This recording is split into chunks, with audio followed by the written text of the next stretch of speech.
হযরত ওমর রাদিয়াল্লাহু তাআলা আনহু বলেন, আমি রাসূলুল্লাহর খেদমতে গিয়েছিলাম, হুজুরকে গিয়ে সালাম দিলাম।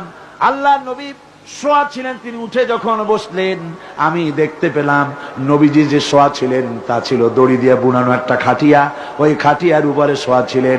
পিঠের দিকে তাকায় দেখলাম ওখানে কোনো বিছানা নাই, চাদর নাই, বালিশ নাই।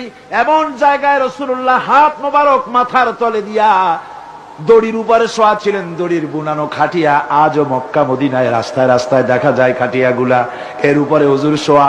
হুজুর যখন বসলেন দেখলাম তাকায়া রসুলের পিঠে দড়িগুলার দাগ কেটে আছে। আমি বাচ্চা শিশুর মতো কেঁদে ফেললাম, বললাম, ইয়া রাসূলুল্লাহ, এই পৃথিবীর কাফির বেঈমানেরা এত সুখ করলো আর আপনার পিঠে দড়ির দাগ, আমার সহ্য হয় না। হুজুর অনুমতি দেন আপনার জন্য একটা তোশক বানাইয়া দেই।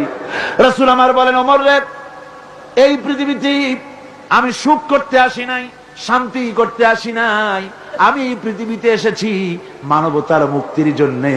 আমি যদি ইচ্ছা করি আর ওহদ পাহাড়টারে বলি, ওহদ পাহাড় আমার জন্য সোনায় পরিণত হয়ে যা, ওহদের আস্ত পাহাড়টা আমার জন্য সোনা হয়ে যেতে পারে। মানুষের আজ আর খাবারের অভাব নাই। রাসূলুল্লাহ ব্যাংক চালু করে দিলেন, কোন সুবহানাল্লাহ, জোরে কোন আলহামদুলিল্লাহ। নবী আমার ব্যাংক তৈরি করলেন, ব্যাংকের নাম রাখ